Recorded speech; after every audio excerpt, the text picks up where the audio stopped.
set to what we're learning, but this is the first time we've ever shared together, so it's pretty cool. And the whole idea of this is to help people get the financial monkey off their back. There's nothing like that debt pressure, and not having prosperity in your life can cause a lot of stress. So it's our prayer that God's just going to use what we're learning to help other people in that area. So we're on a journey, and we're just trying to take as many people with us that want to go. We are in the process of this. Brent's been going through this program for about 2 years. And so we are in the steps that we're going to be talking about tonight and doing the things that we're going to be talking about. So we're in the middle of it.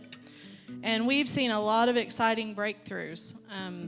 There's been just some miraculous things that have happened. But to be completely honest, there's also been some setbacks. So when you start the journey, it's a learning process. But we're committed. We're committed to living the kingdom way. You know, this is God's way to live, and so we're committed to it no matter how long it takes us. And when we say prosperity, we don't necessarily mean being a millionaire, although it could mean that. We believe in that. I mean, if God blesses you to that level, that's great. But when we say prosperity, we mean more than enough. Just an abundant supply is what that means. So that's what we mean when we say the word. And I just wanted to read 2 scriptures that clearly points out that God wants us to prosper in every area of our life, not just finances, but the first one is 3 John 1:2. Beloved, I pray that you may prosper in all things and be in health just as your soul prospers. And then Psalms 35:27. The Lord be magnified, who has pleasure in the prosperity of his servant. So God actually takes pleasure when we're prospering and doing well. And a little background, we each wanted to just give a little bit of background so you know where we come from. I was raised relatively poor. I did not have much growing up, and I was not taught anything about money management. I was taught to work hard and pay your bills, and if there's any left over, that's a plus. But my mother had an 8th grade education. She didn't know any of these things herself, so I wasn't taught any of that stuff. So I've struggled with a serious poverty mentality. And I have prayed a lot for that to be broken off of me, because that is clearly not God's way.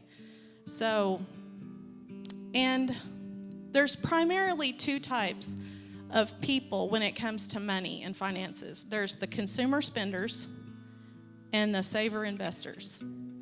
Well, most of my life, I was just a consumer spender.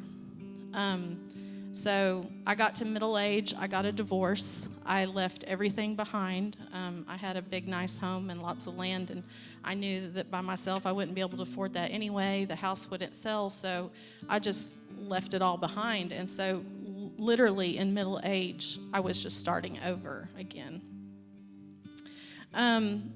So a big challenge for me too has been how I view money.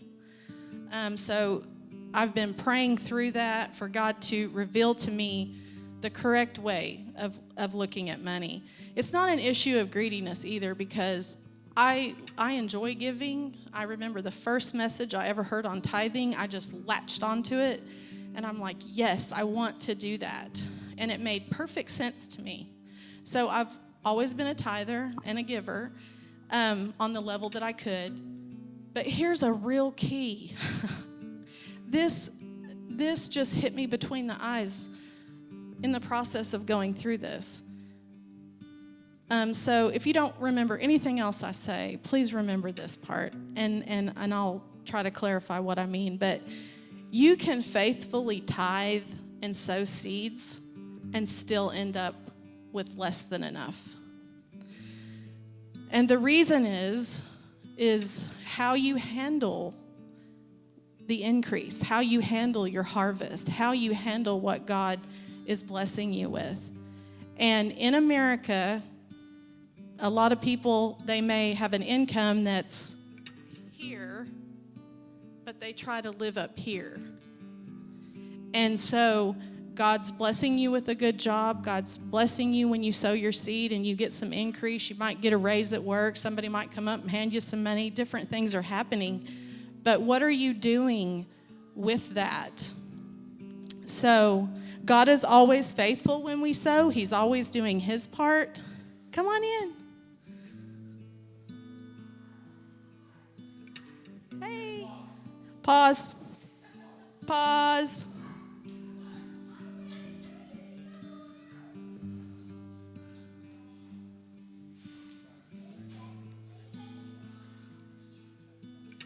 This one right here. Yeah. Yeah, I will do that.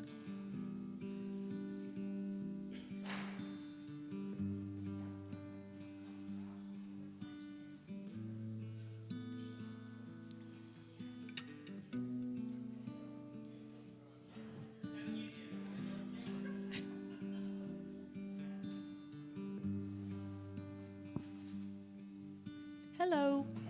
If we had just waited 5 more minutes, dang it.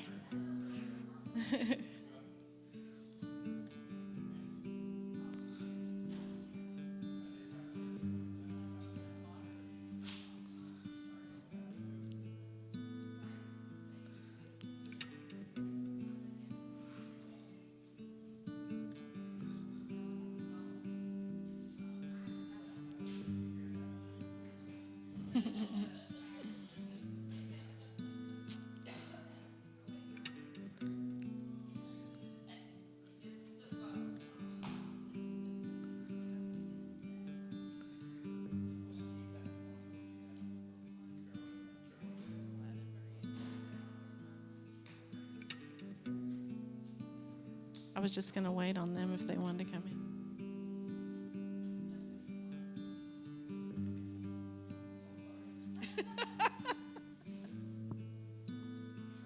Attention, everyone. Vlad and Marie is just now coming in.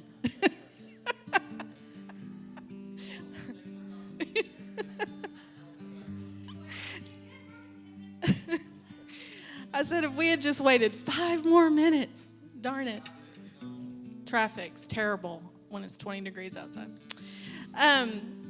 Just real quick, I won't go through everything I just said, but we're just, Brent's been going through this teaching for about 2 years now, and we are just simply wanting to share what we're learning, take people along the journey with us, help people get the financial monkey off their back and live in freedom.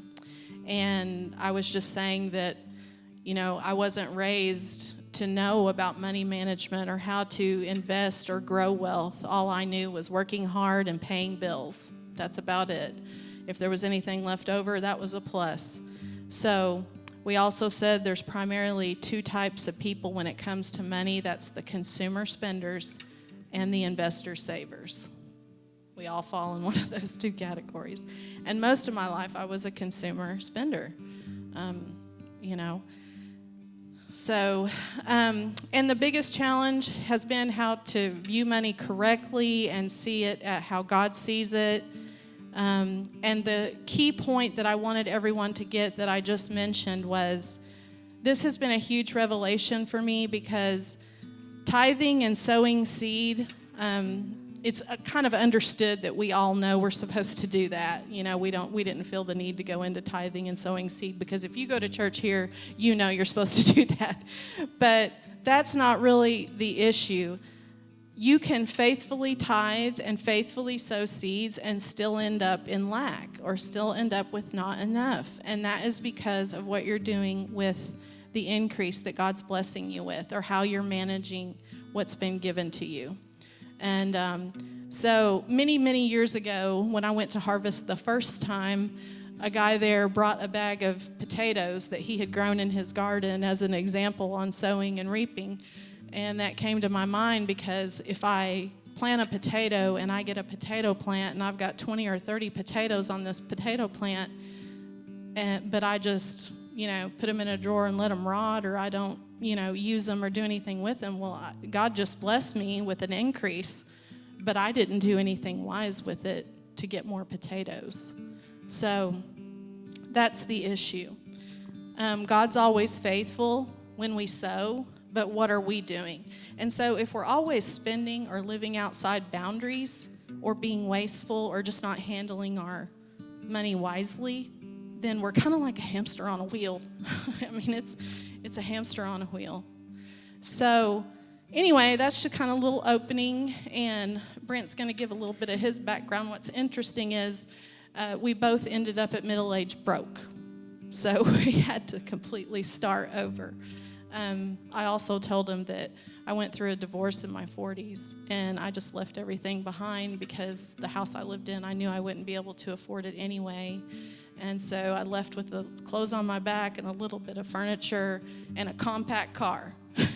And so I had to start completely over again. So anyway, Brent's going to tell you he had to do the same thing, but in a little different way. Yeah, a little bit about my background here. This is all, I just want to know, y'all to know where I came from and what God's done in my life to this point. I grew up not knowing God, didn't have a relationship with God, lived worldly, and in high school was the partier, did a lot of partying. I started selling home improvements and stuff as soon as I got out of high school. I started selling in 85. So I was taught the world's way of doing business back then. I started my own business in 92. After I'd been selling about 7 years, I went in and started my own business. It was very successful. I did really good at it. Made a lot of money, had a lot of material, worldly things. Owned a couple of airplanes, boats, nice houses, cars, all that stuff that you get when you make a lot of money. In the process of running that business, about 3 to 4 years into it, I used to race motocross, and I had a bad motorcycle wreck and broke my jaw in a couple of places, herniated a disc, had bone fusion surgery in my neck, and so doctors put me on pain meds at that time.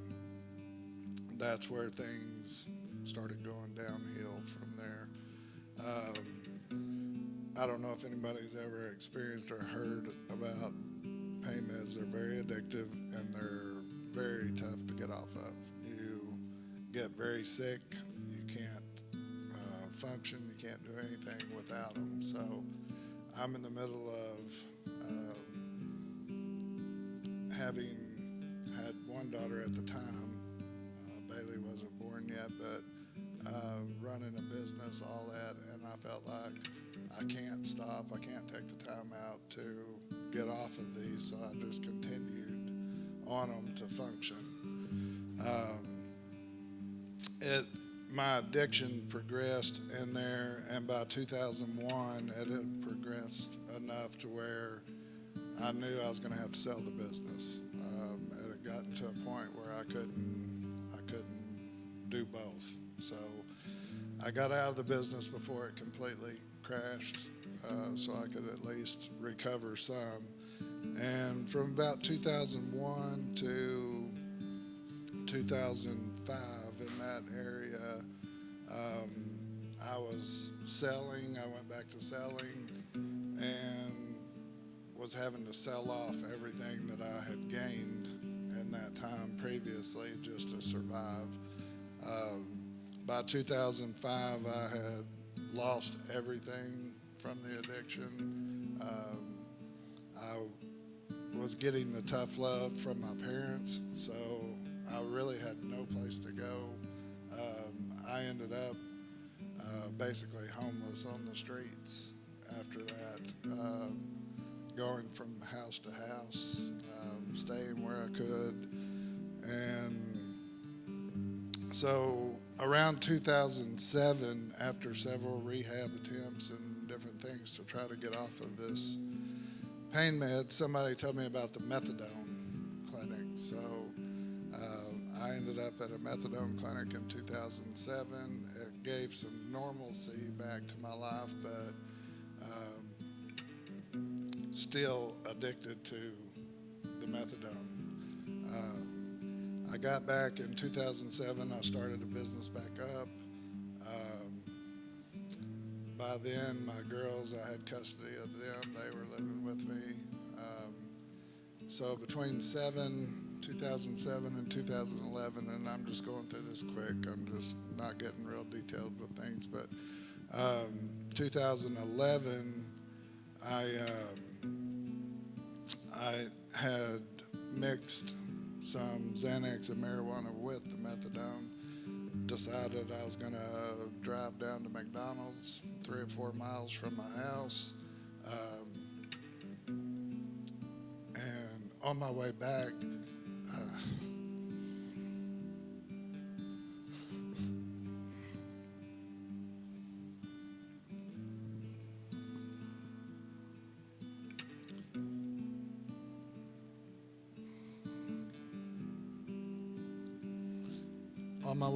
I had an accident.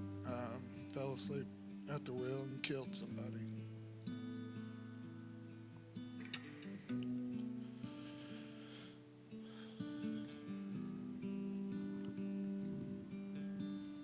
I got a negligent homicide charge from that and a 20-year sentence in prison. So I went to prison in 2012, and so in 2012, when I got put in prison, I went into prison still on drugs and had to do the withdrawal process and everything in prison and jail, which was not fun. But I was at a crossroads there, and I knew I had to do something with my life different at that point. And so I started the surrender process of just seeing the truth, seeing things for the way they were. That, my best ability, my smartest thinking ended me up right there. So I knew that I had to surrender to God and start building a relationship with Him. When I was in prison, they do prison ministry, and there was a pastor that had come for the prison ministry, and he brought a recovery Bible up there. First time I'd ever opened a Bible, didn't know anything, didn't know any stories, didn't know any scriptures, nothing.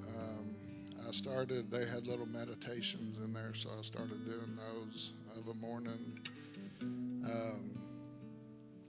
trying to go to the church services that they would have there. And anyway, in 2013, I made what's called a 309 program, which is basically a trustee program in there that they send you to county places somewhere. I ended up in Carroll County, and you go like to the sheriff's office there. It's like night and day from I come out of Bricky's, which is one of the roughest ones there is. Come out of almost a year in there to this, and it felt like freedom at the time. It wasn't freedom, but I got to wear jeans, t-shirt.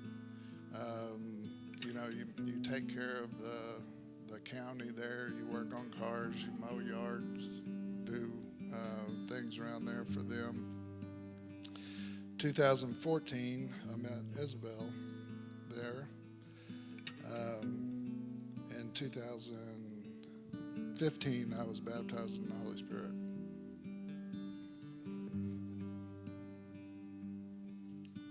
In 2016, we got married. God brought me home in 2017. And so when we come home in 17, we went to Fort Smith. From running the business from 2007 to 11, I had built up some money during that time. My dad had kept that for me when we got home. We had a little bit of money to start over. We started the business. We were running the business out of my dad's barn. It is. It's a nice barn. It's not. It was. We put a couple of desks in there and some file cabinets and a phone, and started getting after it, and got it built back up. There, but I had to. I knew I couldn't do business now like I had done in the past. I knew after surrendering my life to God and doing things God's way, when I run the business before, my sales tactics weren't always the most honest way of selling. I would use manipulation and different things, and I remember talking to her before I came home, and I was like, I don't know if I can sell now doing it honestly. So it was quite a change for me to learn all this. But after we came to KC here on the opening in 2018, and between what I've learned here and I started listening to Gary Cassey, his teachings. We actually heard our first intro of him like in 2019, and then in early 2020, ordered all of his CDs and everything, and so for the past 2 years, have basically every day been studying his program, the way he does things. It's real. His basic teaching is we have the full inheritance. We have everything. God's already put everything in place for us. And we just have to know how the kingdom works. And so that's basically what he teaches. And from what we've already talked about, it probably goes without saying, but we're not doing this teaching out of an attitude of we have arrived, because we haven't. We've left, but we have not arrived. We're on our way. But I really feel like that after doing this teaching, that this is something that God wants us to do. I've felt it for a long time. I'm not a public speaker, so it's made me very nervous, but thank you. I do feel like that money is a factor in a lot of people's lives, Christian people included. That there's a lot of struggles. It causes stress. It causes marriage problems. It causes anxiety, depression, and people that don't know how to handle money. And so it's something that comes from the heart with me, that I just want to help others in this area.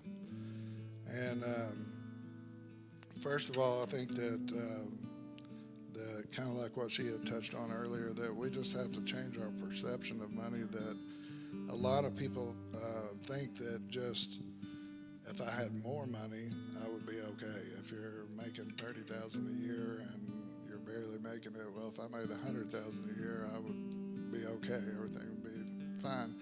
But that's not correct. I mean, statistically, 9 out of 10 people that make $100K plus a year still live paycheck to paycheck.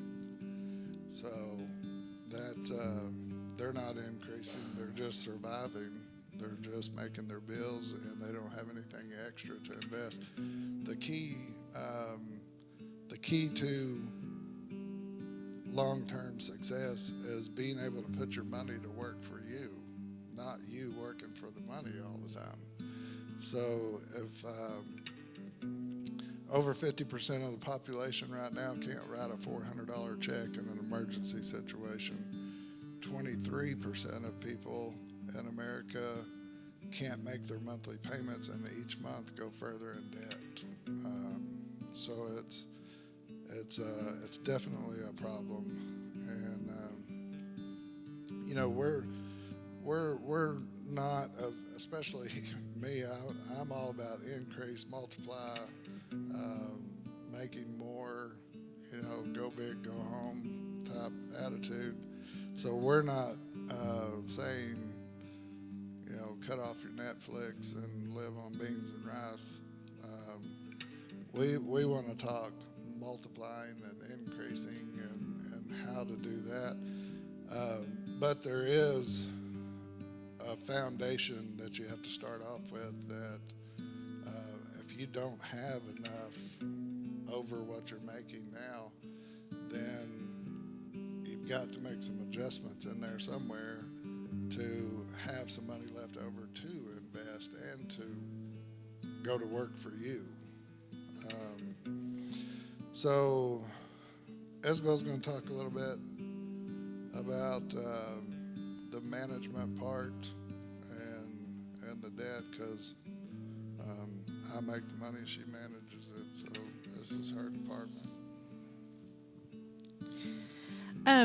This is really basic stuff, and I don't even want to assume that y'all haven't already heard some of these things, because they're all over YouTube. Pretty much every financial teacher that you listen to, whether they're Christian or secular, have some basic principles that they tell you, to lay your foundation.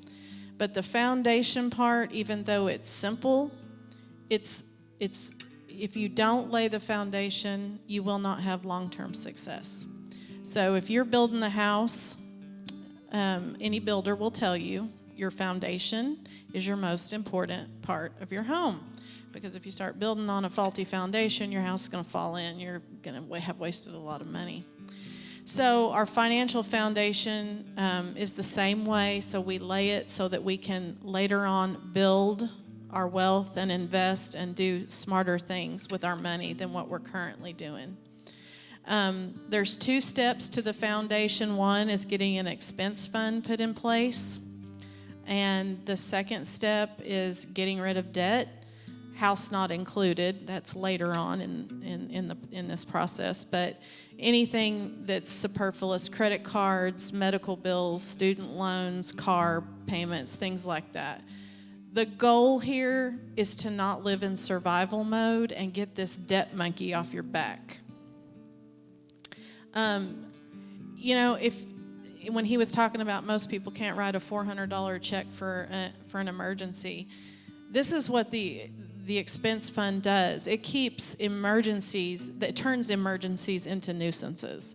So if you have $1,000 to $2,000 set aside in an expense fund, like a savings account or even in your safe at home or wherever you want to keep it, and then your refrigerator breaks like ours did the other day, and it's $280 to fix it, it's not an emergency, it's a pain.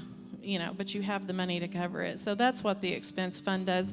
And if you're deeply in debt, they just recommend you start with $1,000 to $2,000, and then you build on that later. But start with your expense fund, $1,000 to $2,000. That's your first step. Once you get that in place, then you start your paying off your debts. And on the debt, there's 2 methods on paying down debt. One is called the Debt Snowball. It's a very old concept again. In fact, like 20 plus years ago, I listened to a lady named Mary Hunt, and she taught about this debt snowball. And it's where you take your lowest bill, you pay it off, and then you take the money you were paying on the lowest bill, apply it to the second lowest bill, get that one paid off, and then so on and so forth on down the line until you have all these superfluous debts, credit cards and things like that completely paid off. The second method is, and this is the one that Gary Cassie likes, is he says, take your highest interest rate. If you've got credit cards, if you're paying 24% interest on one and 22 on another and 18 on another, you would take the highest one, pay it off first, do the same thing, take the money you were paying on that one and pay the next highest one, and so on and so forth. You know, I'm not great at math. I understand why he says to do it that way. But I like the psychology method, which is the debt snowball, because I like to see immediate results. And if I have a $400 bill that I get paid off, I get to check that one off. So it just works better for me. That's the way I've been doing it. So either one gets you to the same goal. So whichever one works better for your personality, it doesn't matter. Once you have these 2 steps done, you've paid off your last superfluous debt, then you begin to add to your expense account until it reaches 3 to 6 months of living expenses. And so you build that up till you have 3 to 6 months of living expenses, and that's just money that you have over here that you never touch unless you break your leg and can't work, or you have an emergency like your car breaking down or things like that. But otherwise, you never even touch that money. And then after that, you've reached the point where you're now ready to begin growing your money or investing your money and seeing it grow and go to work for you. Another financial teacher, Gary may say this too, I'm not sure, but he says your number one money-making tool is just your income, your check you're bringing home. That's your number one money-making tool.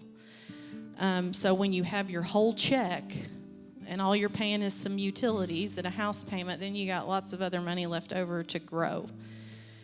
I've got here, along the way, look for ways to decrease your unnecessary spending and apply that money to your debt burden. And this is funny because he said you don't have to get rid of Netflix, and I have Netflix on here. But just little things, like when we first started doing this, so I went on a hunt, and I'm like, where are we spending money that's just dumb, that we don't need to?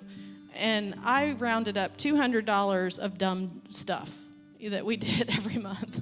And, you know, we got rid of all that and added $200, which isn't a whole lot of money in the grand scheme of things, but that's $200. That's your electric bill or your gas bill or something like that. So also you can look for ways to trim things off, because the goal is just to get the debt gone, and then once you get the debt gone, now you're living more free. The goal is freedom. That's what the true goal is. Also, you can look for things to sell that aren't being used and apply that to your expense fund or your debt. And when we first started learning Gary Cassie's program, I ordered his first book he wrote. It's called Fixing the Money. No, that's not it. I can't remember the name of the book, sorry. But anyway, it was a book he wrote about 10 years ago or so, and he told some stories in there because when he first started out, he would go to people's houses and just counsel them on how to do what he was learning to do. And he was at this one house, the people were upside down, had all kinds of debt and stress and all that stuff. And they go out to the garage, and there's a classic car in the garage, really, really nice restored classic car. And he says, whose is that? And she said, that's my husband's. And she starts crying. He won't get rid of it. And it's completely paid for. It's probably, I don't even remember, but you know how much classic cars are worth when they're restored. Let's say $50,000. But anyway, he said, right there's the answer to your problem. But the guy was not willing to sacrifice the car to get rid of all the debt burden. Can anybody relate to these stories? You know people like, not us, not any of us, but you know people like this, right? And he told another story, which was kind of mind-blowing, that he pulled up, he got a call, went to this house. He pulls up, and he said, literally, it's like a mansion. And he thinks, what am I doing here? Like, these people don't need counseling for money. And he goes in, and like the house is naked. Like there's no furniture, there's no furnishings. It's like empty. They had pretty much sold everything they had because they're broke. So, another example of just people's income is here, but they try to live up here.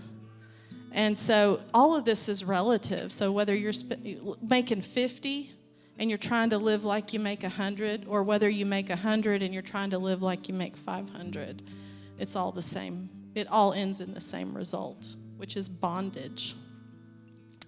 So I also have here, pray in the secret place for creative ideas on how to get free and move on to the increased steps. Again, all over YouTube, it's getting really popular. I'm like, where do these people get all this time? But they go to Goodwill, and they go to flea markets, and they go to all these places. Then they turn around and double or triple their money on eBay. And so there's all kinds of creative ideas and things people are doing nowadays to get more money. So if that's your thing, that's an idea there. And like he just said, the idea is to start making your money work for you instead of you working for your money and killing yourself. So anyway, that's the little foundational steps that'll get you going to the next part.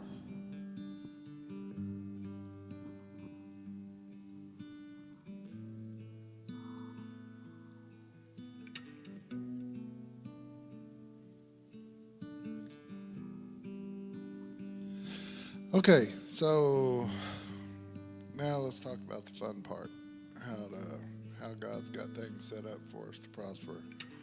So first and foremost, your heart has to be postured towards the kingdom first. Seeking the kingdom first is the key to this whole thing. And I've got a scripture here that kind of backs this up of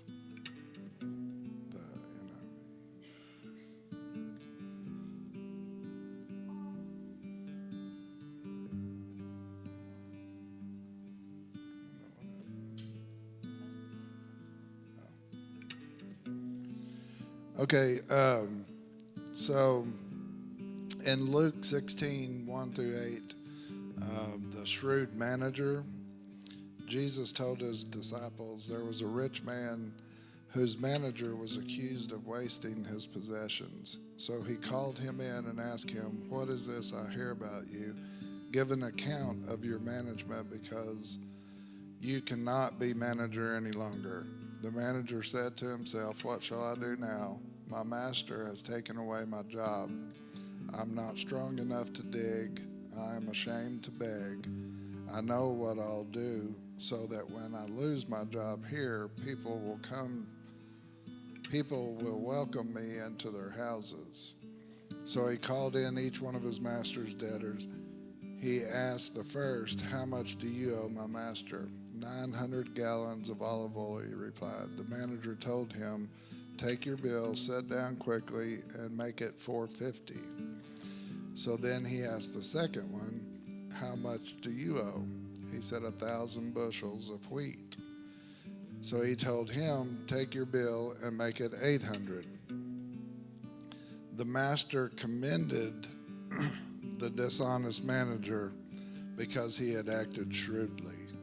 For the people of this world are more shrewd in dealing with their own kind than they are the people of the light." So this scripture at first, I didn't understand it. It kind of had me confused that the master commended the dishonest manager because he had acted shrewdly. Well, being shrewd just simply means creative thinking and ideas and methods to advance a cause. So the master was not commending him, of course, on being dishonest. He was commending him on being shrewd. But when it came to furthering the kingdom, he wasn't acting shrewdly. only when it came to his own life, his own personal desires, was he acting shrewdly. So he commended him on that. So that brings up the point that we need to ask ourselves is, why do we want to prosper? Is it for our own personal desires, or is it to advance the kingdom? Matthew 6:21, for where your treasure is, there your heart will be also. So Jesus, when he walked the earth, he was teaching us how the kingdom works, that there's universal laws and there's kingdom laws. Universal laws, gravity, lift. If we drop this book down 1,000,000 times, every single time it's going to fall and hit the ground because of the law of gravity, the universal law of gravity. Same thing with lift. When an airplane gets to a certain speed, the law of lift, it's going to fly. It's going to work every single time that way. The kingdom laws are set up the exact same way. They work the same every single time. And so the kingdom laws, they supersede the earthly laws. So, when someone gets healed, you shouldn't be surprised that they got healed. That's the way the kingdom works. It's already done. It's already been taken care of. We just have to activate it with our faith. So we can't do any of this in our own strength, but you do it through the kingdom, and God will train you in his ways, but first you have to abandon your ways. And I still catch myself wanting to take over. I'll get in my head and think I've got a good idea and want to go in a certain direction, and it's not God, and I have to back up. I catch myself a lot quicker than I used to now, but I still have a problem sometimes wanting to take over. But one of my favorite scriptures that tells the story of how the kingdom actually works, and if you're wanting to start a business, I mean, I'm the type person that I think everybody should own their own business and do their own thing, but that's people's personal preference. But Luke 5:1-11, where Jesus takes Peter's boat out, is speaking in his boat. Then after he's done speaking, he tells Peter where to go and go out in the deep and drop your nets there. And these guys were professional fishermen. They weren't failing to catch fish because of their lack of knowledge or experience or anything like that. They labored all night and couldn't catch anything. So, but something happened in there that we need to take note of, that when Jesus was in the boat, and the boat changed kingdoms. It changed jurisdictions. It changed out of the earthly realm into the kingdom realm. So therefore, Jesus, giving them revelation knowledge, told them where to go cast their nets. Works the same way with us when we get in the secret place and we're praying in the Spirit. We're going to get revelation knowledge. We're going to get where to cast our nets, to creative ideas, what to do. We've got an example of we're in the metal roofing business. I felt that God was leading me towards getting a roll forming machine, and so we could manufacture our own metal. It was a big step for us to step out and do that. The machines aren't cheap, and there's a lot of things that had to be put in place in order for all that to work. But we obeyed, we stepped out and did it, and we're glad we did. We've had it for a year now, and it's been great for the business. It's really brought in more business. It's allowed us to market in a different way. I feel in business that you have to set yourself apart from everybody else to be successful, and that's what this roll forming machine did for us. It set us apart from everybody else. There's lots of guys out here doing shingles and working out of their trucks and do it real cheap, and we have a totally different market that we go after, and so we've set ourselves apart. But it came through revelation knowledge of getting in the secret place and praying and hearing, and then stepping out and doing what he said to do. So how does heaven invade earth? It's through faith. When Jesus took back dominion, gave us, we have the dominion now on the earth, and through our faith is how we release heaven to earth. Example of that, Luke 8:42, the woman who was healed of the issue of blood. Jesus didn't even know she was there. She come up, touched his garment, was healed.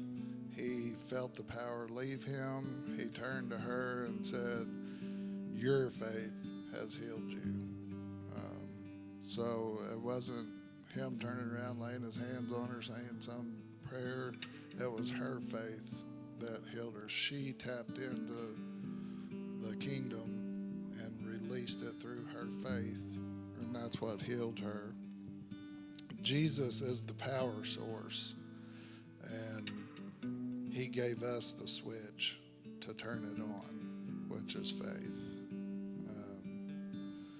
So my favorite definition of faith is in Romans 19:20 and 21, where he's telling Abraham and Sarah that they're going to have a baby, and they know there's no possible way. They're too old. Her womb's dead. There's just no way in the natural that could happen. But it says that Abraham was fully convinced of God's promise. And so that's my definition of faith, as being in agreement with heaven, what God's word says, and being fully convinced of his promises. If we were to take our checkbook out and write you a check for $1,000 and hand it to you right now, you would be happy and thank you. Oh, we got $1,000. But actually, you just got a promise that we gave you. You haven't got the 1,000 yet.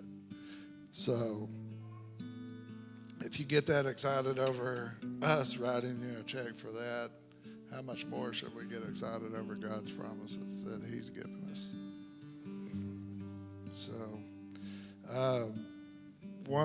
another one of my scriptures that I really stand on in all this is Mark 11:24, that you believe for whatever you ask for in prayer, that you're convinced that you have received it now, and it will be yours.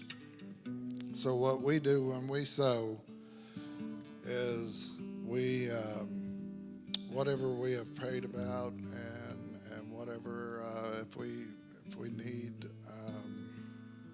we've sowed for a certain amount of money in revenue for our business. So we take the check, we write our seed out that we feel that God has told us to put the amount to. We write in the memo of the check that we're sowing for this much revenue this month. We pray over it. We use Mark 11:24, that we prayed over it. We believe we received it right then. then we sow. And it works. It's worked for us on several occasions. And so in between that, as soon as you say amen on the check, the enemy comes at you. He's going to start trying to give you an opposite picture of what you just believed for. That's where the perseverance stage comes in. You know, in James, it says in there that we must persevere to get the harvest. So during that process, that's where the faith has to kick in and stand on God's word that what he said, that is what's going to happen. And you persevere until that harvest comes.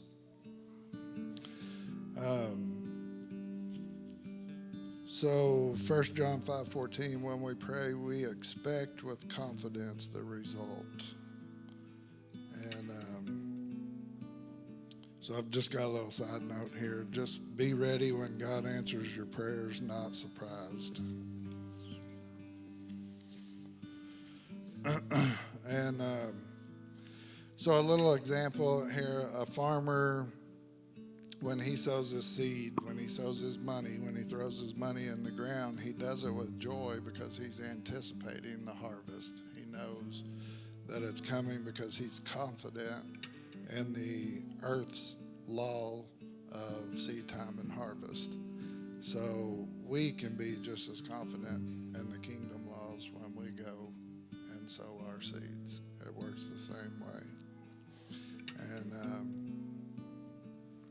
so that's pretty much all we've got there. Anybody that, if anybody's got any questions or anything, we'd be glad. Hopefully we know the answer.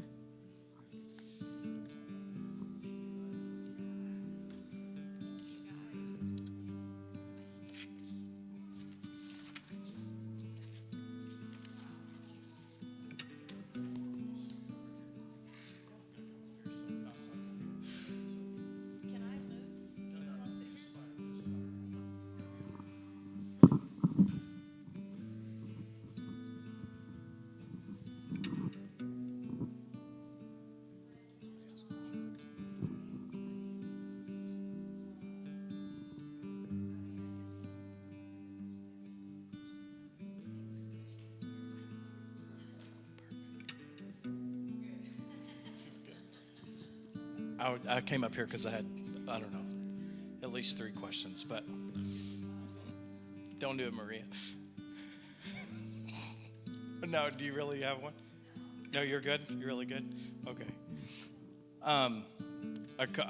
And this may be in a later, I know there's 2 years of stuff here. So I don't want to go too far, but I had a couple questions. Do you have for example, when you're talking about the being out of debt and stuff. So when you bought business, I want you to talk about business debt. Can you do that? When you bought your machine, did you take out a loan to buy the machine? I want to get personal. You took out a loan to buy the machine, or do you pay cash? So can you talk a little bit? I don't know. Y'all didn't say anything about it, but there could be. Can you talk to people about good debt versus bad debt for a second? Like, because that debt actually makes you money, and it makes you more money per month, way more money per month than it costs you to own. Can you just touch on that just for a little bit? Because okay. Yeah, at the very beginning, some of y'all come in a little late. This is just a piece, just a little junior piece here to begin. And there, just like that question there, hopefully we'll get opportunities to share a little bit more, 2 or 3 more times, and we can pretty much probably get it all in. But I'll let Brent answer that question, which would be in a later teaching. Yes, as far as the roll former that we bought, yes, we did make the decision to finance it because we believed that it was going to increase. Anything that the way we believe, anything that's got a cash flow increase to it, if it's real estate, anything, if you go in and you buy a home, rent house somewhere, and you finance the rent house, if it's going to cash flow, that's good debt. There's the yes. Not necessarily the machine, but it makes more. But a home, increasing over time. Yes, anything that's going to cash flow. Anything. Okay. Once when Vlad was at the house, I don't know if you remember saying this, but you were at one of the prayer meetings at our house and you said even Jesus borrowed the little boy's lunch so he could multiply it. So that was a borrowed lunch.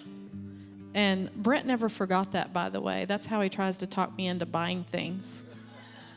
So thanks for that, Vlad.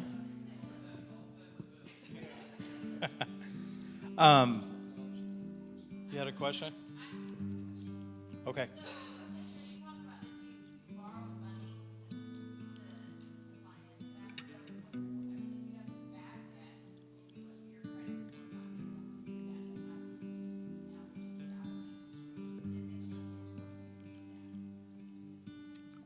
I'm going to repeat this. I'm going to give the synopsis. The reason why I need to repeat this is because it's not going to be on for the recording.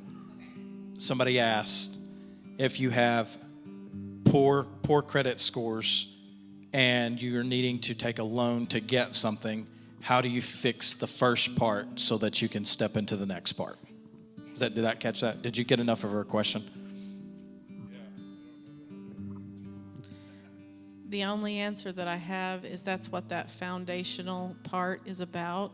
Because as you pay down your superfluous debt, trying to use big words, as you pay that down, then your credit score is going to improve significantly. And like say in 16, 17, my credit score was not horrible in the toilet, but it was pretty bad because in my former life there was a lot of debt that had been accumulated. So it's been a process of about the last 5 years building that back up. But as you pay down your debts, your credit score will increase, and you will be able to get loans. Yeah.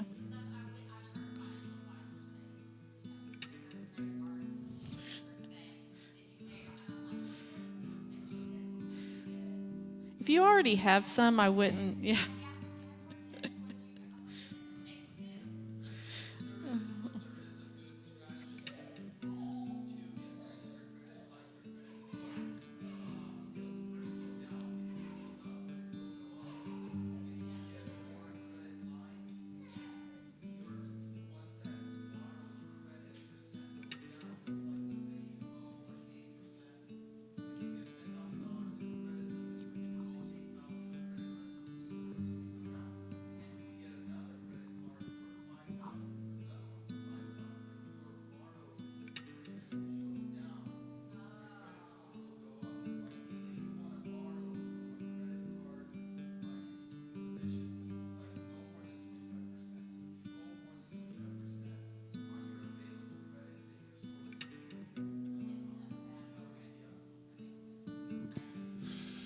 Yeah, that's a good way to build your credit, like he's talking about. Now, if your credit score is low, there are loans out there.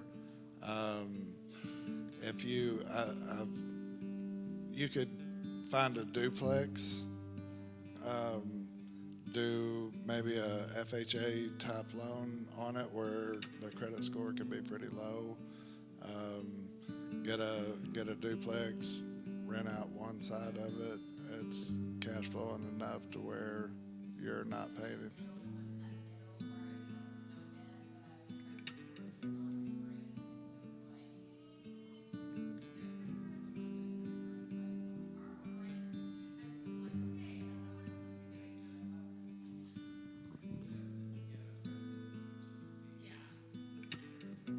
Yeah, there's financial people out there, won't say any names, that are just so dogmatic and anti-credit card. And I understand if somebody has not been responsible with them and that's a challenge for you. But what you might do is apply for and get a credit card and maybe pay a utility bill on it each month.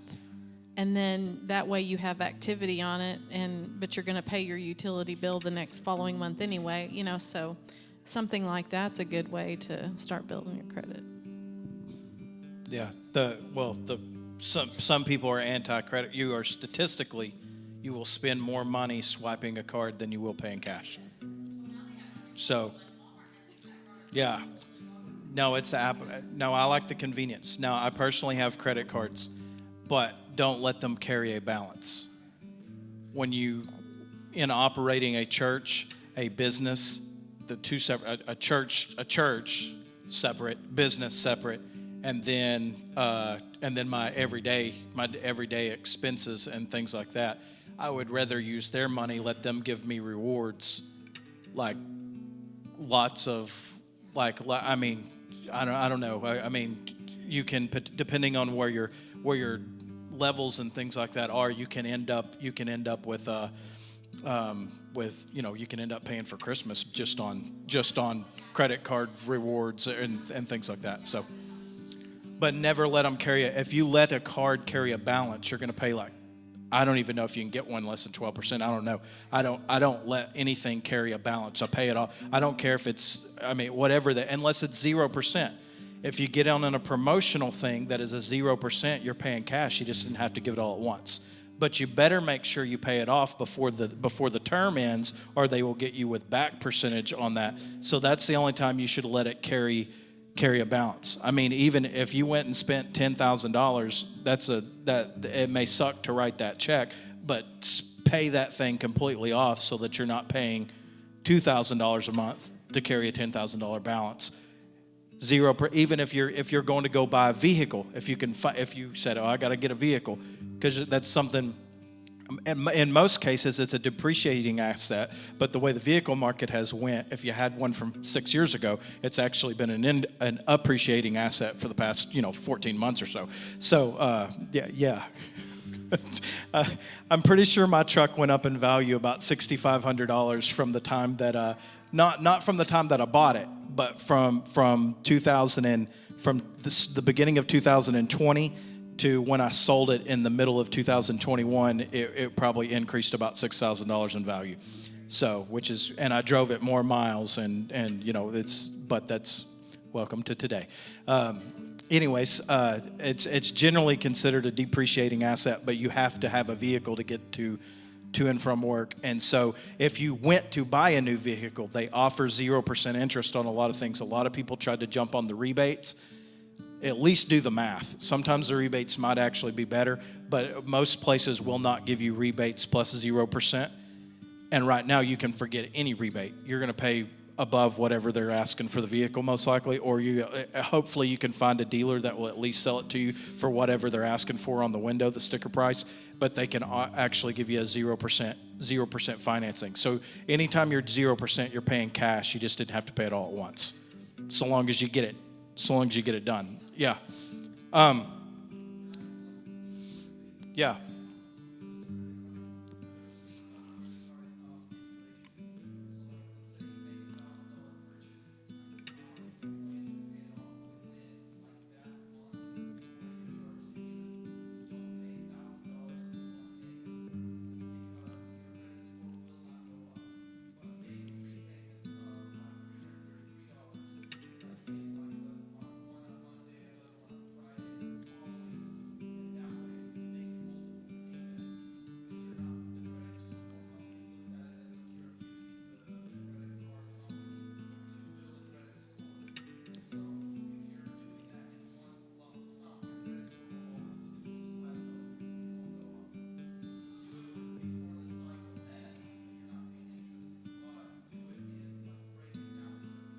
It's not going to, you're not going to go above 850 anyway. So once you hit a spot, your credit score is like 800 to 850. It's going to fluctuate. It's going to move every month. But once you're like in that 8 to 850 range, I don't like, there's not like there's not another spot to go to, so it won't. It's not going to matter. I say it's not going to do what he's saying. I didn't know what he's saying. I did not know. But once it hits a certain thing, just it won't matter. You won't. It wouldn't be worth the hassle of messing with 3 payments once your credit score recovers. Just do it.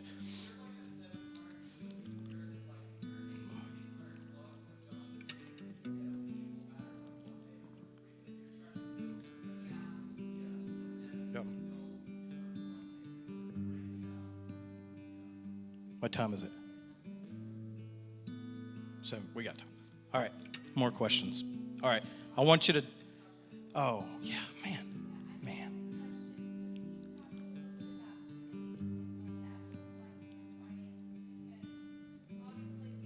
Shots fired.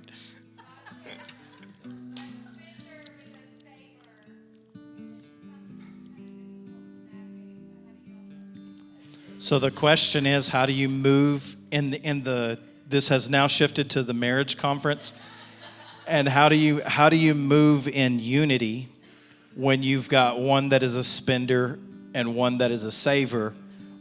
More so, maybe not necessarily spender and saver, but more risk taker.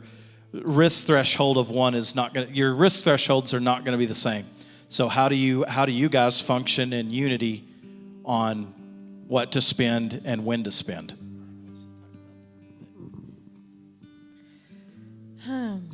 Well, pretty much what I do, and it has been a struggle for me because I'm the person that's more conservative.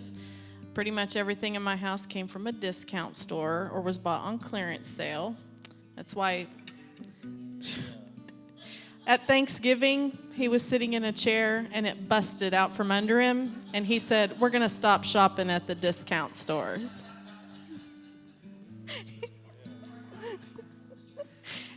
I got a great deal on that table and chairs, though. So I'm the conservative one. He's more liberal with his spending. But we've both come a long way and have been able to meet in the middle. But in the house, on like a big purchase, something like the roll form or whatever, I've moved over into where I trust his judgment, and I know that he's praying and he's really seeking to get the answers. So I will always give him my vote, and then I say, "You do what you feel, but please make sure that's God." So that's pretty much how we do it. We get along really, really well, except for the discount shopping. Do you want to add something to that? It works out good, I think, in our relationship because she keeps me throttled down a little bit, and so it mixes well, I think. I am more of in business. I've always sometimes you have to take risks. Sometimes when you feel it, you got to jump out there and really not know the outcome until you get going in it. So I'm the type that has no problem with jumping out there. I've tried several businesses. Well, I've sold swimming pools, I've sold alarm systems, I've sold solar panels, I've done several different attempts at things. I don't think that we've ever lost any money attempting these things. We just decide that it wasn't the avenue that we were wanting to go. But like she was saying, most of the time we don't just make snap decisions. We discuss them, especially on big purchases. We'll pray about it. We'll if our gut tells us, there's been several occasions where we don't feel like that it was the right thing to do and make the move, and we'll hesitate and not do it. The roll former, I know she was a little nervous about it. Be honest, I was too, but I really felt like that's what God was laying on my heart to do. So that's answer, I guess, to your question. One time in a Kenneth Hagin book, I read there was a guy who was an investor. His method was, according to this book, he never lost a dollar in any of his investments. But what he would do is when an idea would come to him, he would fast and pray for 3 days. He would go in his closet and just seek the Lord and just really try to hear. And that was his method, and he never lost a dime and died a millionaire. So the key to all of this, I think, is just being in the secret place and getting those downloads and ideas, and then, trusting that, you're hearing and then trying to act on it. I don't know if that answered your question or not, but. Good. Can you talk a little bit, and this may again be in something in a later session. Do you have a number, so how could we tell people, whatever, watching this later online now or in the room, how could somebody that's like, well, how do I know if I'm living in excess? How much money do I need to still have from my check at the end of the month to determine? Do you have a percentage? I know y'all didn't mention one, but do you have anything just like even just spitfiring in your head? Like, if you like numbers and stuff, you may have a number in your head, like I need to be at this percentage, at the end of the month. No matter what we spend, no matter how much we spend, we need this much remaining from our monthly. Does that make sense?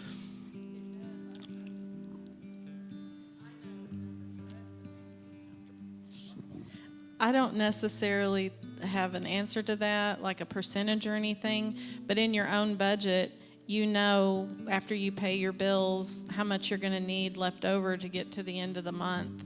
And so that's how I pay our bills. I know in my head what we're going to need after I pay everything to get to the end of the month without having to go back and take more money out of the business. So I think that would be relative to everybody's budget is different. Everybody's debt load is different. So I don't have a percentage in mind.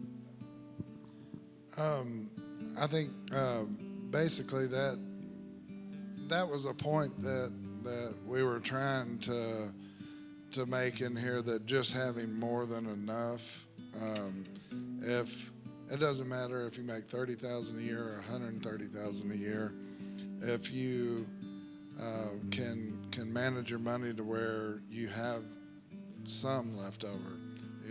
We of course, right off the top, we've got our tithe.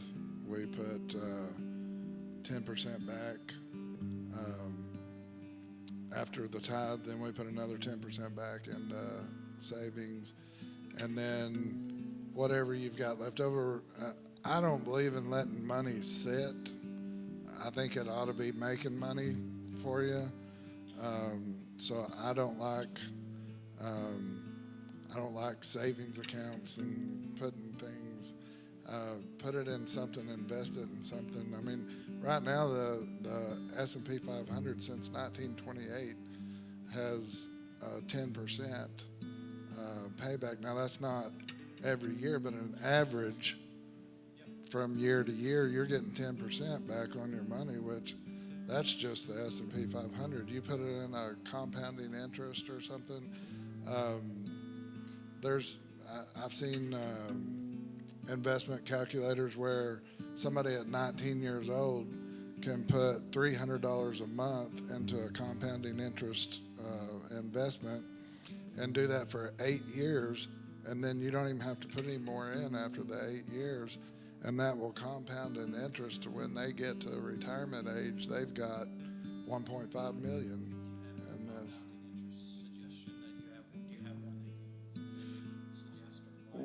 We opened up Vanguard index funds on there. That's there's lots of different Roth IRAs are good. Any type of compounding interest account like that. The Roth IRAs are good because you get tax breaks on those kind of things. Did y'all get that?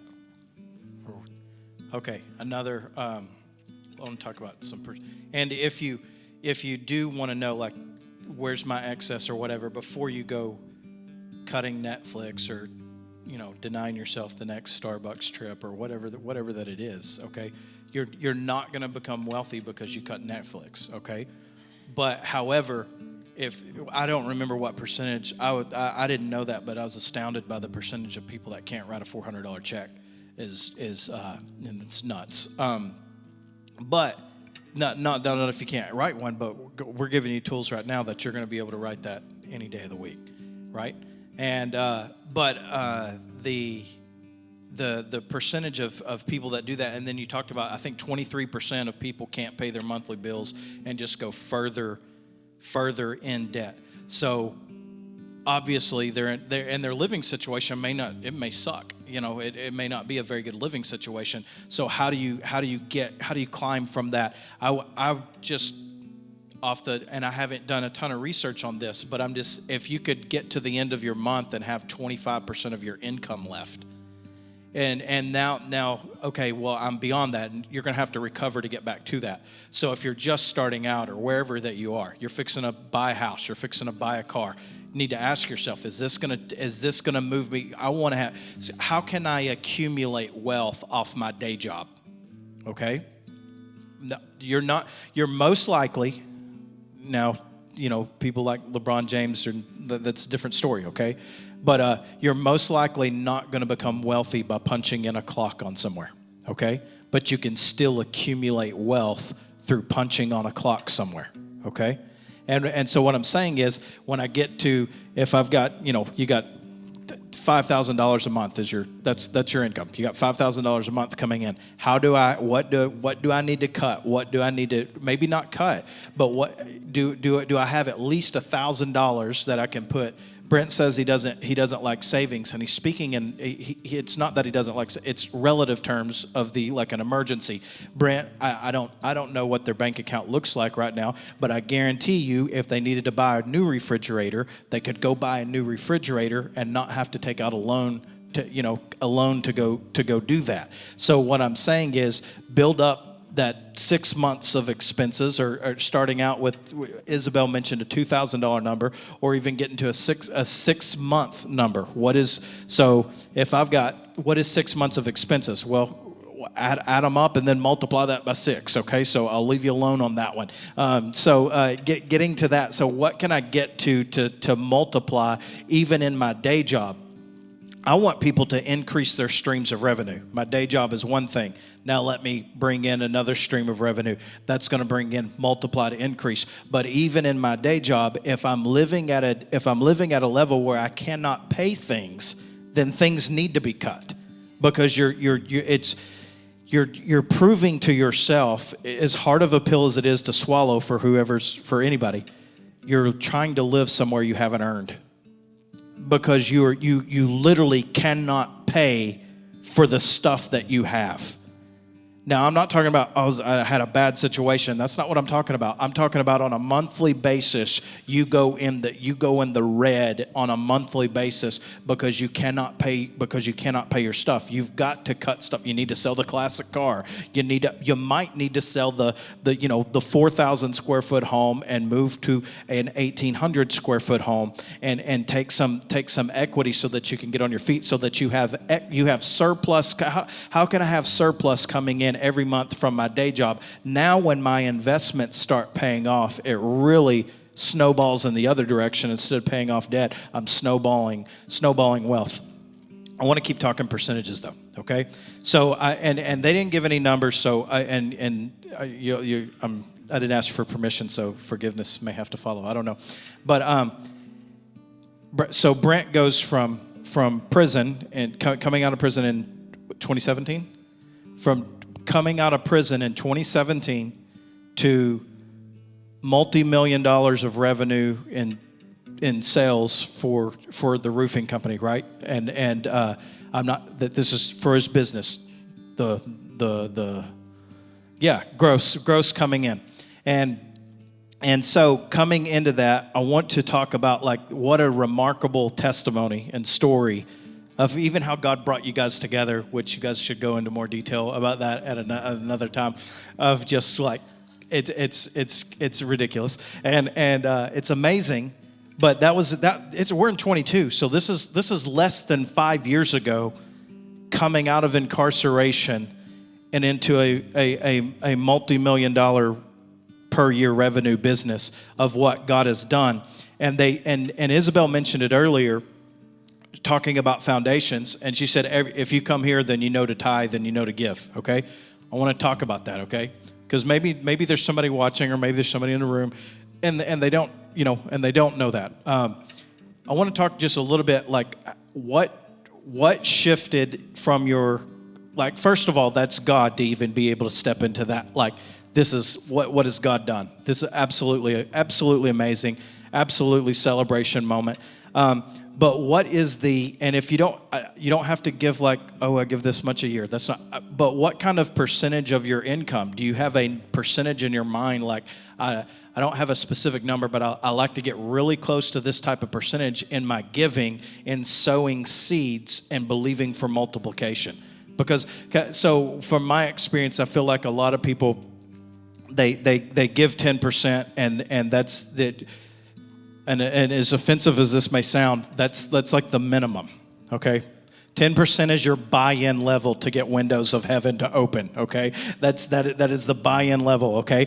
And so I'm just curious, and this is not rehearsed, by the way. So their number may be 11%. I have no idea, but I'm just curious. Do y'all have a specific percentage in mind of like, hey, whatever comes in, we like to do something like this? But how has the giving in your life, the foundation of sowing seeds, and they named that in the memo of the check. That memo of the check is for you don't have any orphan seeds out there, okay? You give a name to they name their, and I don't always do this. I continue to sow, but when they're believing for something, they do that. They write on that. I've seen people write on the offering envelopes things that they were believing for and doing so.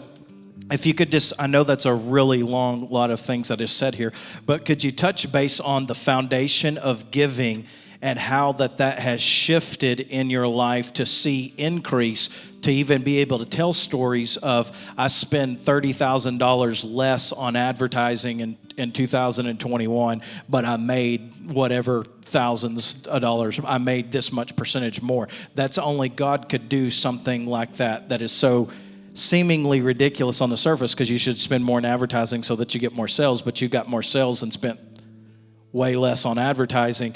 What in the base of your giving? Because every story that we've heard comes out of one thing. It comes out of the foundation of this, that I was sowing seeds, and I was, because he gives, this is what the scripture says, he gives seed to the sower, he gives bread to the eater and seed to the sower. We were listening to something earlier today, and one of the first things that Yahweh tells Adam, he says to be fruitful. One of the things he tells Noah when they get fruit, multiply on the earth, they're wanting them to take this and to be fruitful. If you're going to, and it's not a word, but we're going to make it a word that I'd heard today. If you're going to be fruitful, you got to be seedful. Okay, you got to make up your mind that I'm going to sow seeds, and then I'm going to eat fruit from the seeds that I sow. So could y'all just touch base a little bit, and you can get as personal as you want on that. You don't have to give your social security number or anything like that.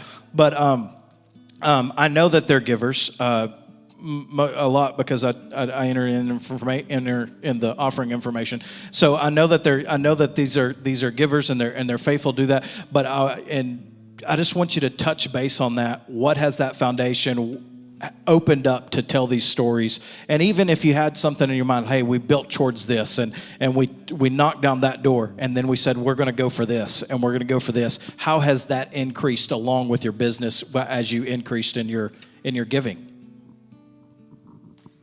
We do not do a percentage up and above our tithe. We don't have a number like 20 more percent or 10 more percent.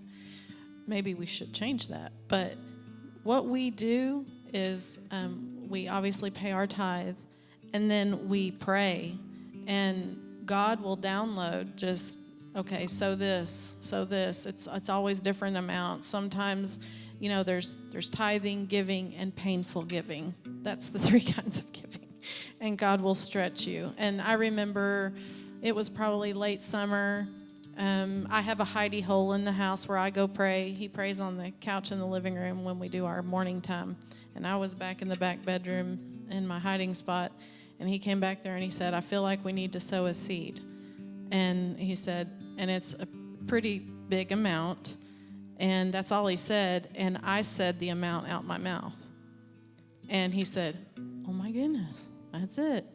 So that's kind of how we do it. I mean, we just really don't have a percentage up and above, but we do try to consistently give. And what we do probably need to get better about, we just talked about this, is it's very tempting when you have a need, sow a seed. And we sow when we don't necessarily have needs, but I want to get more consistent this year, not just when we're needing increased revenue or we're needing some new workers. I mean, we sow seeds for about everything. We sowed seeds for our kids' salvation, and one of the 2 is now saved. So this stuff works. The gentleman that he's learning from is an avid hunter. He sows seeds to get his deer harvest, and he said it has worked every single time. Like the deer, literally, he's sitting in his stand, and 20 minutes later, here comes a big buck. Try it. I don't know. So anyway, you can add whatever you want. In business, of course, the business, when it's making money, it's not increased to us until we cut ourselves a check out of the business. So we have a monthly check that we cut ourselves, and that's what we tithe off of.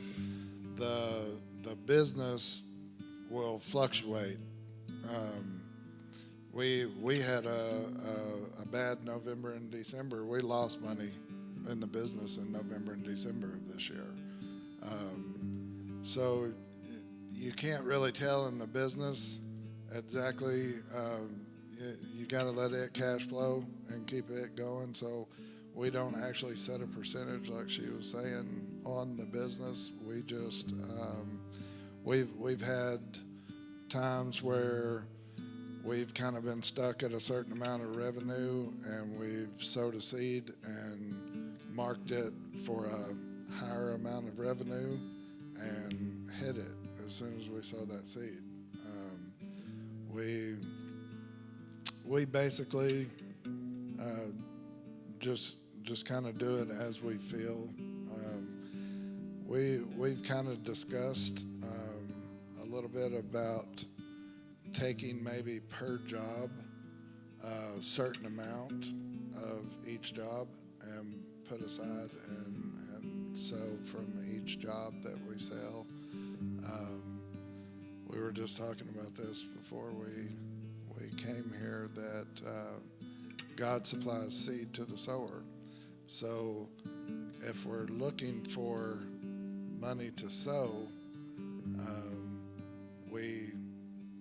God will supply the money to get the money to sow, if that makes sense. That's good. So can you, touching base on this, I wasn't saying that you have to have a percentage, by the way. I was curious if you had one. So you pay your tithe. Do you say that you sow a seed like once a month, once a quarter? Like, what is I'm not looking specifically for a formula, but I'm wanting to help people get into increase and put this tool. What really different strokes for different folks, okay? So what's working for you as far as like, hey, we pay our tithe, then we do this. And again, you don't have to share a number, but like, do you sow a seed once a month? Do you feel like you sow a seed once a quarter? You said as you feel like that, how often, if you're just spitfiring here, just in 2021, how often do you sow an excess seed? I'm guessing. I'm going to have to look, and the next time we share, I'll have the exact number. But I'm thinking a couple times a quarter probably. God lays on our heart to do something up and above our tithe. And we also, in that money that we pay ourselves each month for our payroll, we tithe out of that, and then we give offerings out of that as well. So we do business offerings, tithes and then our offerings out of our own personal money that we live off of. But I'm guessing it's probably a couple times a quarter or something like that.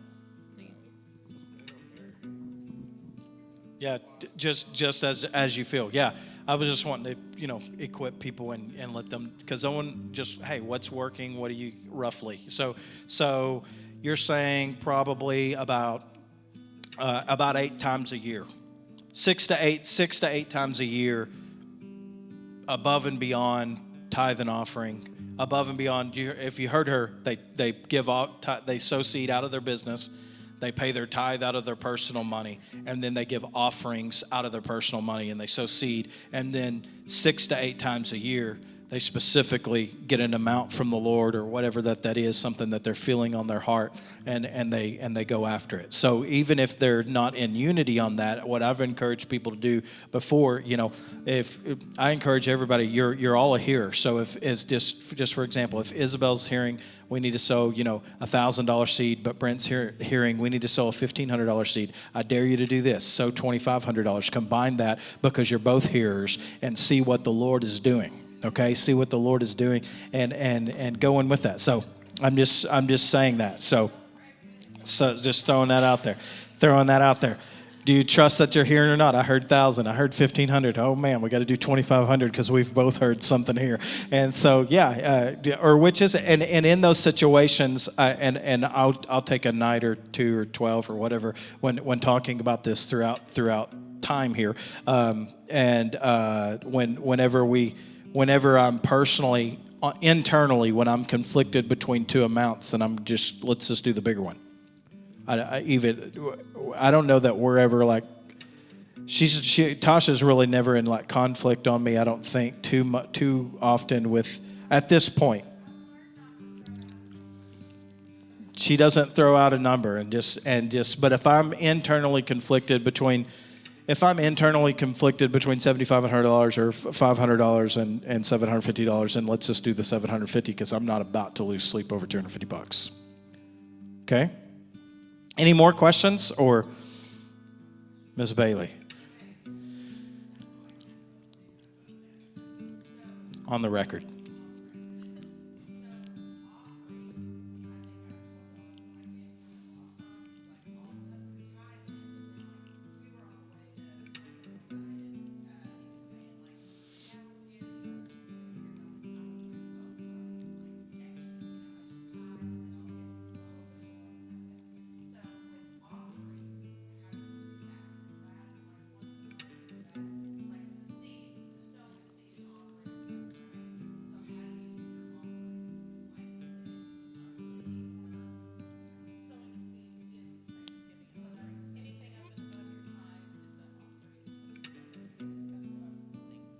Yeah, that's what so the extra they're giving offerings off their personal income. They tithe, and then they sow above and beyond their tithe.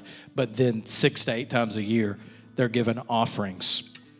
And on another night at another time, there's at least 3 times a year that you should do that. It's very appropriate to do so. At least 3.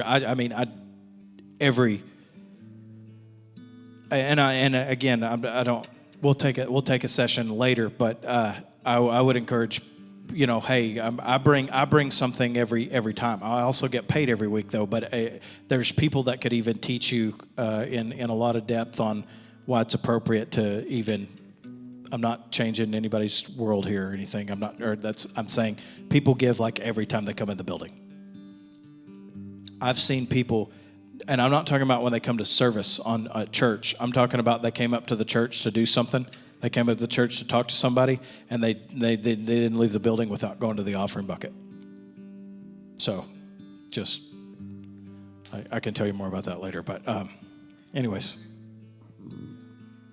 And just kind of touching on the offering part of it, we also find whatever we are wanting at the time. If it's breakthrough in business, then we might sow into somebody else's business. If if you're wanting an airplane, sow into somebody that I would go to Chad and sow into him because he's got airplanes, or somebody that maybe has sowed an airplane and received an airplane back. Sow into that ministry that's done that. Just whatever it is that you're wanting, sow into that particular thing.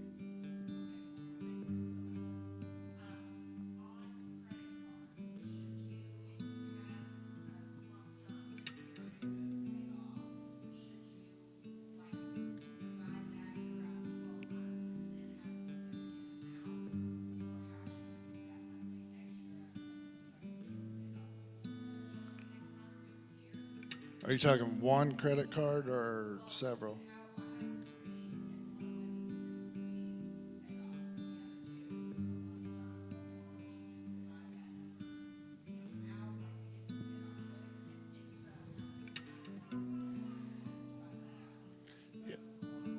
Yeah, yeah, as much as you can put on it. And like she was talking about, the way we like to do it, is start with the lowest balance, because when you get that lowest one paid off, it gives you some energy and pumps you up, and you're ready to go and get the other one paid off.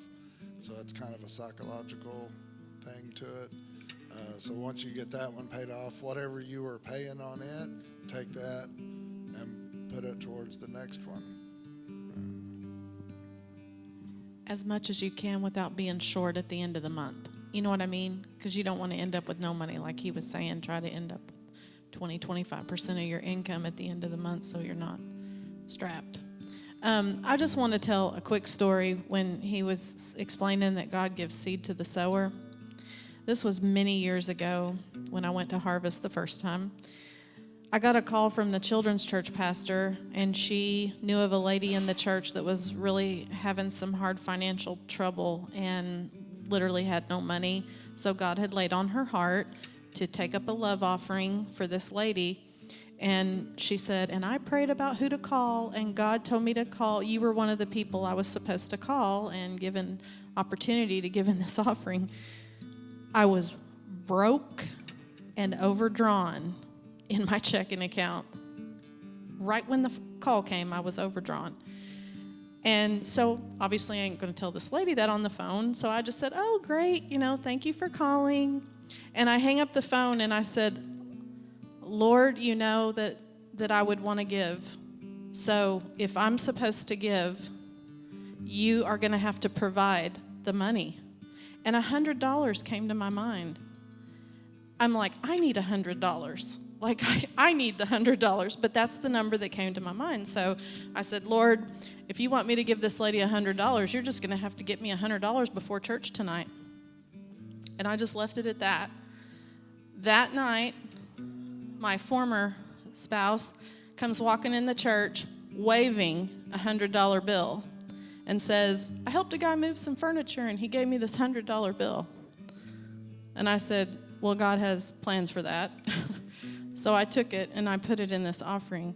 So that's just one I have so many little baby supernatural stories like that, but God will provide seed to the sower, and you will reap the blessings from things like that.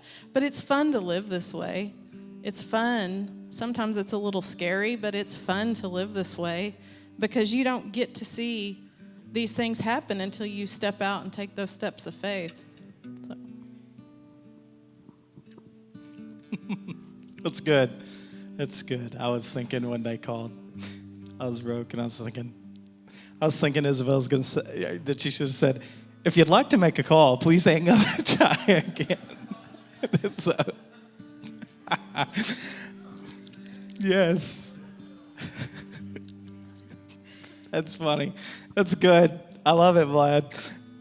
I was talking. Somebody just had this story. I think they're at a conference there in Little Rock. I don't remember what city it was. I think it was Little Rock, here.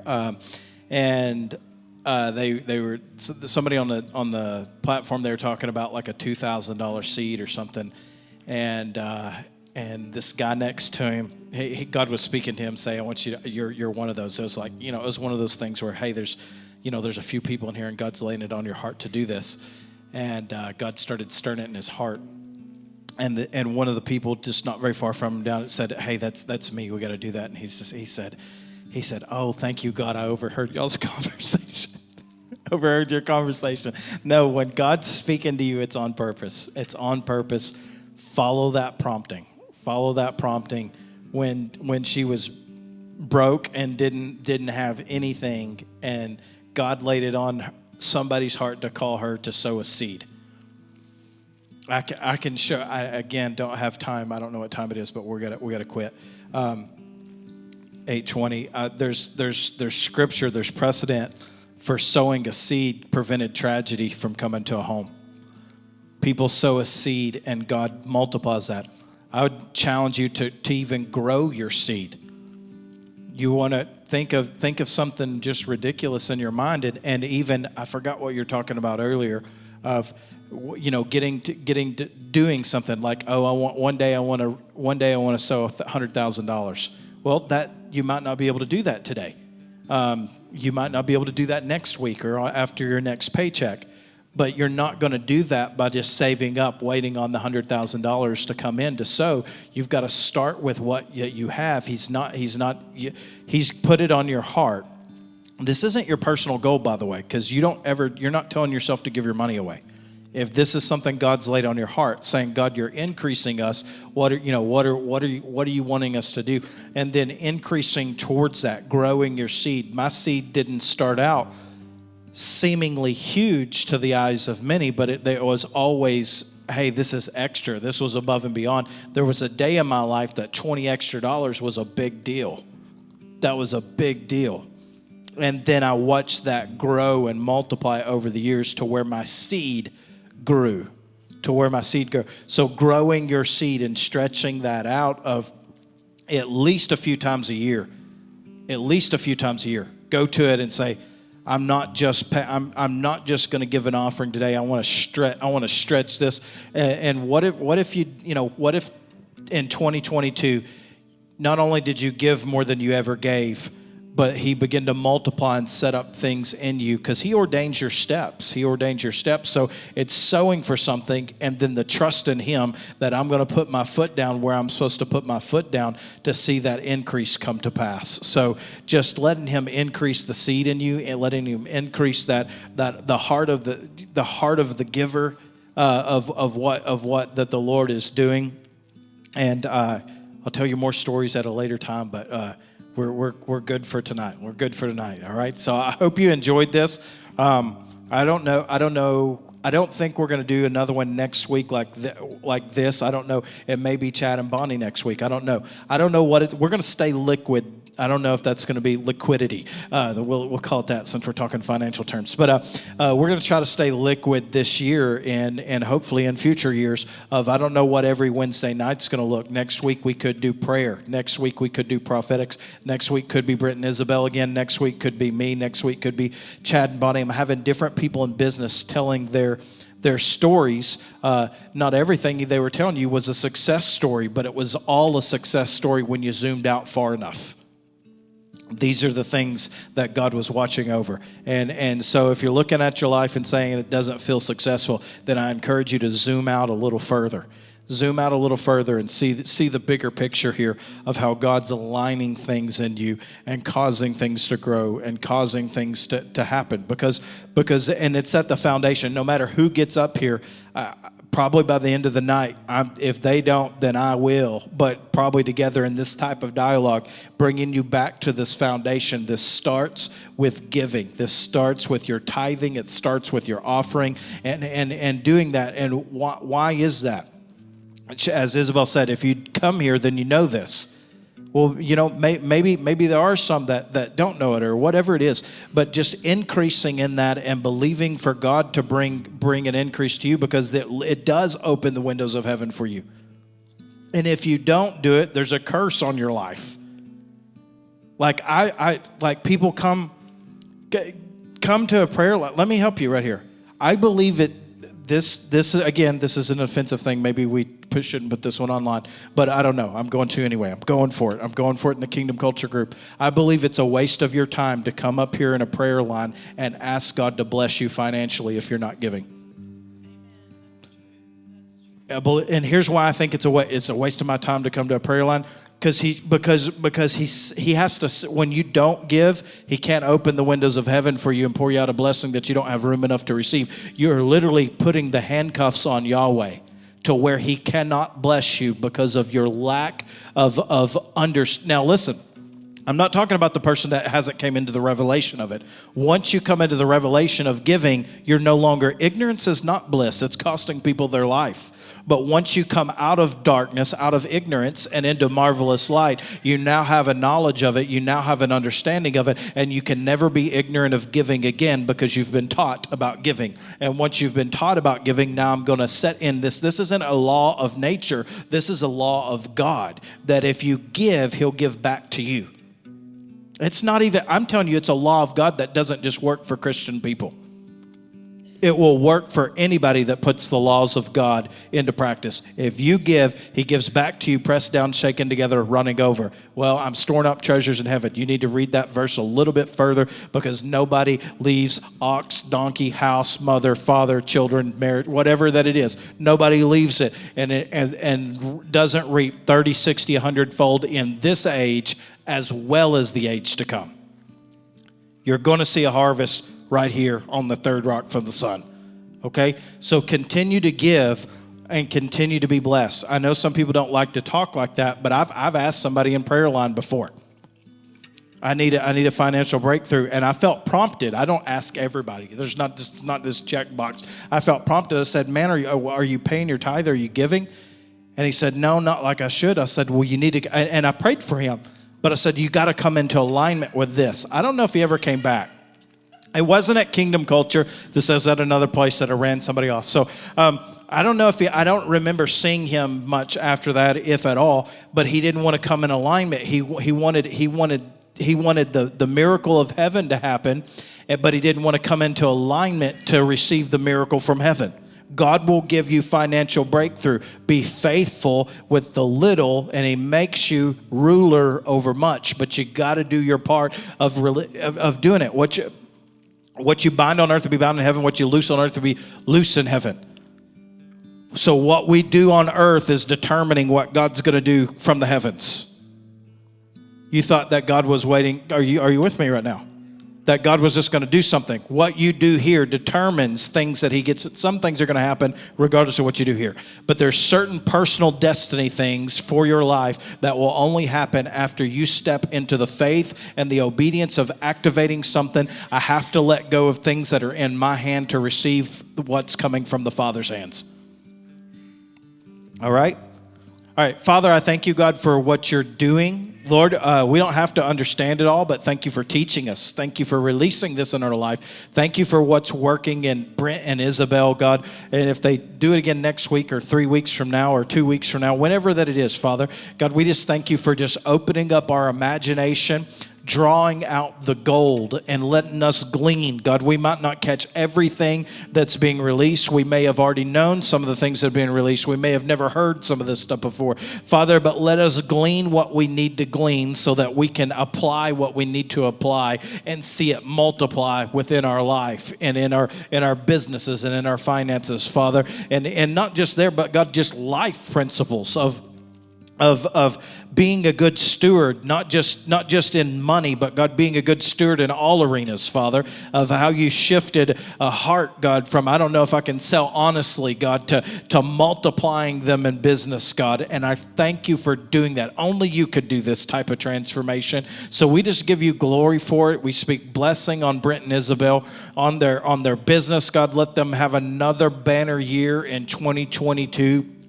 That they continue to increase their seeds and increase their multiplication as only you see fit now, as only you've dreamed, God, far beyond what we could ever think or ask, God. I thank you, God, when we've just scratched the surface, God, you said we haven't seen anything yet. You've got big, huge things in store, and we give you glory for them coming to pass. In your name, amen.